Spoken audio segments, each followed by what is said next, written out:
Hello Year 2, story time with Miss Drayton again.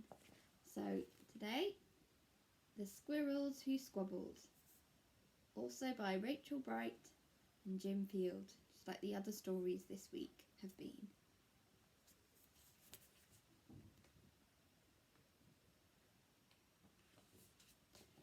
In a towering forest where summer had been, the cool air bit fresh and the mosses grew green.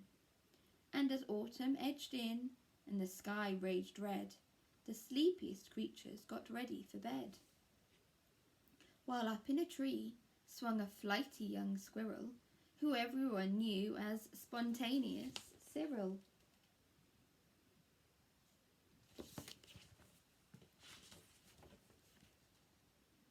Now, most foresty folk had seen to their needs through the plentiful months of mushrooms and seeds. They'd built up their stores so they'd all be well fed through the frosting of winter that glittered ahead.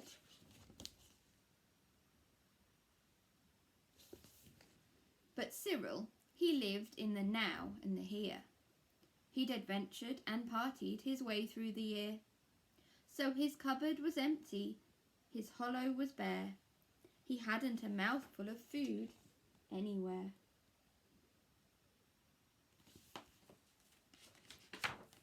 But wait, what was that? Over there, take a look. A single lone pine cone wedged in a nook.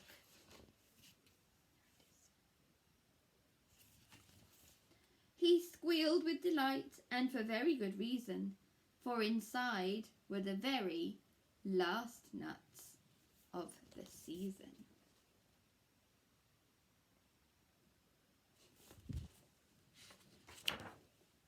But wait, Cyril wasn't alone. There were more hungry eyes. Yes, plan ahead Bruce had his sights on the prize. So there he is. Though he'd gathered a mountain of bounty hard fought, Bruce was convinced he was one pine cone short. So unlike Cyril, he's actually got lots and lots of food, but still thinks he needs that one last pine cone.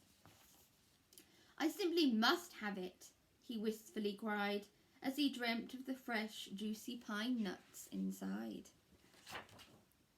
So as Cyril set off on his way to the ground, Bruce, he was also last pine cone bound. They sprinted and scurried with no time to gamble. They scratched at the bark in their scampering scrambles. There they are, both climbing the tree. But their panic and haste shook the tips of the spruce. So it's shaking now, the tree. And the pine cone, it trembled, and then it came loose.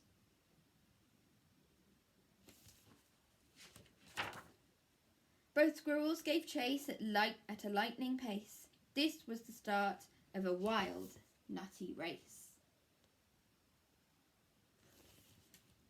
It's mine, shouted Cyril. No, mine, hollered Bruce.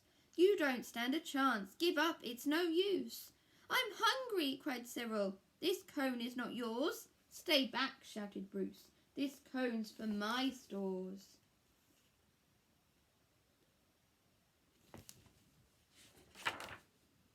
It boinged over bushes and flew through the air. It binged on the nose of a slumbering bear. It bounced over boulders, then came to a stop. Then teetered and wobbled and quivered and plop. Both squirrels followed. Oh, the water was fast. Would they learn that they needed each other at last? But each was intent on how he could win, so they didn't quite notice a bird sweeping in.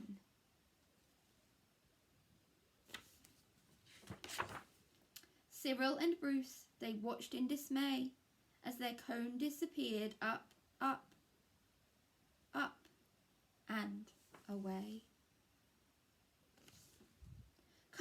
shouted Cyril. "They're our nuts," exclaimed Bruce. But all hope was gone. It was simply no use.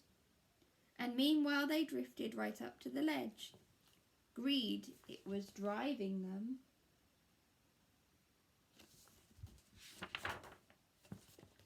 Over the edge.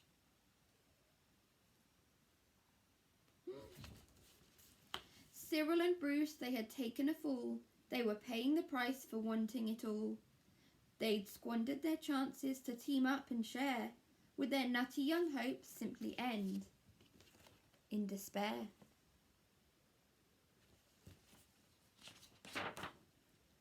Bruised and bedraggled, they swept past dry land.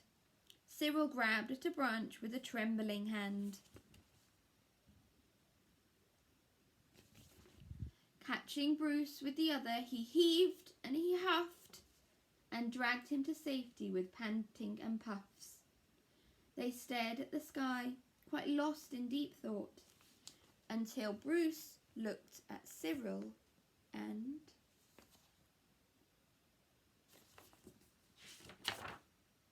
let out a snort.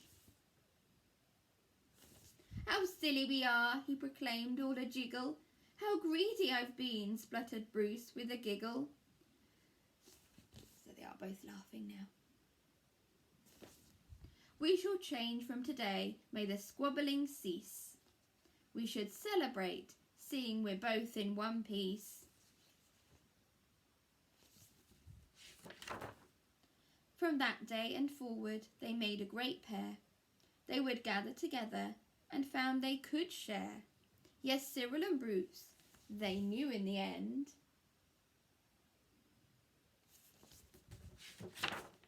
The best thing to share is a laugh with your friend.